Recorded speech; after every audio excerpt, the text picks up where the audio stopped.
In this video, I want to show you a little, I guess, a little trick with the traffic light buttons on your Mac Windows when they open up. So I'm going to open up just a simple text edit document.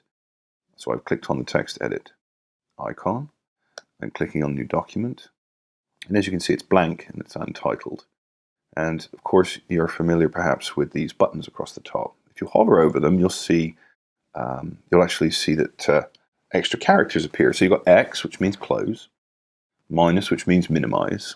The green one appears to have a little arrow sort of pointing diagonally in all corners. Now, if I click on that, it's going to maximize and fill up the entire screen. See? The whole document. To return, you press Escape. Okay, see what it did?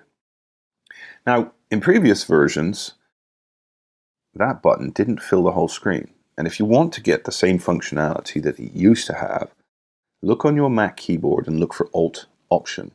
If you press Alt Option, I'm just trying to move the mouse out of the way there, look, it changes to a plus sign. Hold the Alt Option down, it becomes a plus sign.